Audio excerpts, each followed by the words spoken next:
জুলাই সনদের একটা ব্যাপার অপেক্ষমান, চার্টারের একটা ব্যাপার, চার্টারের পাশাপাশি আর একটা কি বলে এটা,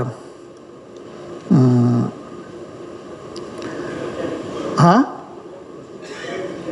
হ্যাঁ ডিক্লারেশন, যেটাতে এখন কাজ করতেছে আমাদের ঐক্যমত্য কমিশন।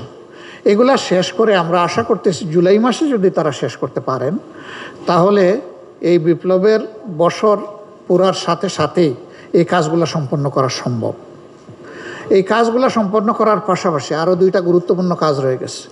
অবশ্যই সুষ্ঠু নির্বাচনের জন্য সুষ্ঠু ভোটার তালিকা রাখবে, বায়বীয় ভোট ছেটে ফেলতে হবে, ন্যায্য ভোট এখানে সংযুক্ত করতে হবে, এবং প্রবাসীদের ব্যাপারটা আমি আবার বলবো, আমরা এই ব্যাপারে একেবারেই ছাড় দিতে নারাজ।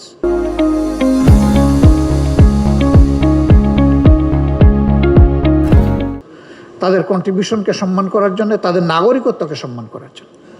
তো এই বিষয়গুলো সারতে গিয়ে আমরা মনে করি যে প্রধান উপদেষ্টা যে টাইমলাইনটা ফ্লেক্সিবল টাইমলাইন বলেছেন, ডিসেম্বর টু জুন, ডিসেম্বর 25 থেকে জুন 26, এর ভিতরে তিনি নির্বাচন দেওয়ার পক্ষে। আমরা আমাদের মতটা ইতিমধ্যে ব্যক্ত করেছি যে এইটা ফেব্রুয়ারির মধ্যভাগে হতে পারে, রোজার আগে আগে। কোনো কারণে যদি এই সমস্ত শর্ত পূরণ করতে গিয়ে না হয়, তাইলে কোনো অবস্থায় এপ্রিল পার না হওয়াটা ভালো হবে। কারণ মে মাস থেকে আমাদের দেশের আবহাওয়া কিন্তু ক্রমাগত খারাপের দিকে যায়। এটা নির্বাচনের জন্য উপযুক্ত কোনো সিজন হবে না।